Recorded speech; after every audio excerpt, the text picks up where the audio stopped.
En mars 2021, après 2 années d'emprisonnement, Christian Quesada a été placé en liberté conditionnelle. Siesti dans le sud de la France qu'il a alors tenté de se reconstruire après avoir été condamné pour corruption de mineurs et détention d'images pédopornographiques. Mais ce mardi 27 septembre, il a été rapporté que l'ancienne gloire des 12 coups de midi avait failli à ses obligations dans le cadre de son suivi judiciaire. Ainsi, il a été interpellé puis conduit à la prison de Perpignan. L'équipe de Touche pas à mon poste s'est emparée du sujet et a pu faire quelques révélations. Gilles Verdet a notamment fait des suppositions sur la nouvelle peine qu'encourait Christian Quesada et sur les réelles raisons de sa réincarcération. Le reste de sa peine Siesti 1 an mais avec les remises de peine, ce serait 7 mois. Après, on se demande si le fait de l'avoir coincé là ne signifie pas que d'autres procédures sont en cours. On se souvient qu'à l'époque, au procès il y avait une plainte qui avait été examinée mais il y a d'autres plaintes, il y a d'autres affaires. Donc du coup, est-ce que ce n'est pas pour eux de prévenir d'autres exactions de Christian Quesada? Siesti la question que tout le monde se pose ce soir. Soit il voulait fuir, soit il y a d'autres affaires qui vont sortir, a-t-il expliqué. Une hypothèse validée par Myriam Palomba. Invitée à partager ces informations, l'ex-directrice de Public a en effet laissé entendre qu'il n'était pas impossible que, durant sa liberté conditionnelle, Christian Quesada ait recontacté d'autres jeunes filles sur les réseaux sociaux comme il avait l'habitude de le faire avec des profils cachés.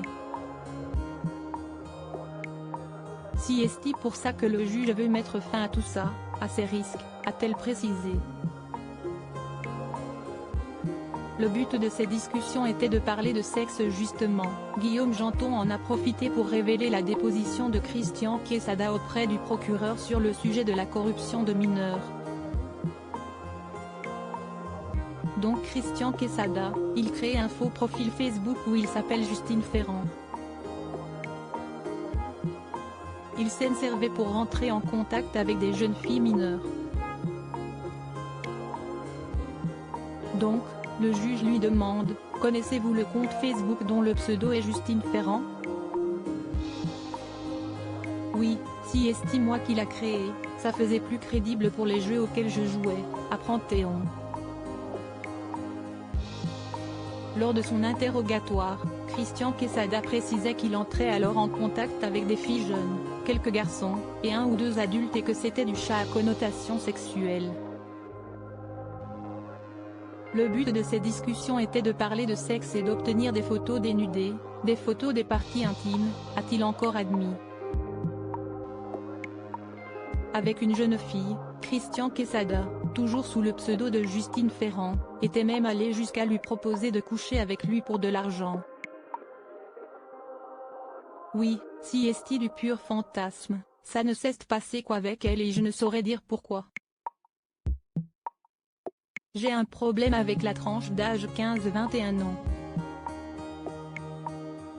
À cause d'événements de ma vie privée que je n'ai pas réussi à régler, avait-il alors justifié. Siesti justement cette jeune fille, âgée de 17 ans, qui est à l'origine de son emprisonnement. Elle avait en effet porté plainte contre lui en 2017 en racontant cette histoire. Christian Quesada est depuis inscrit au fichier des délinquants sexuels. Ce qu'il faut se demander aujourd'hui Siesti si ce prédateur sur Internet n'aurait pas récidivé.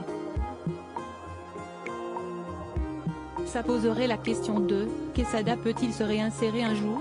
Est-ce qu'il n'est pas un prédateur qui va récidiver en permanence? C'est alors demandé Gilles Verdet. Christian Quesada fera l'objet d'une audience devant la justice le 6 octobre prochain.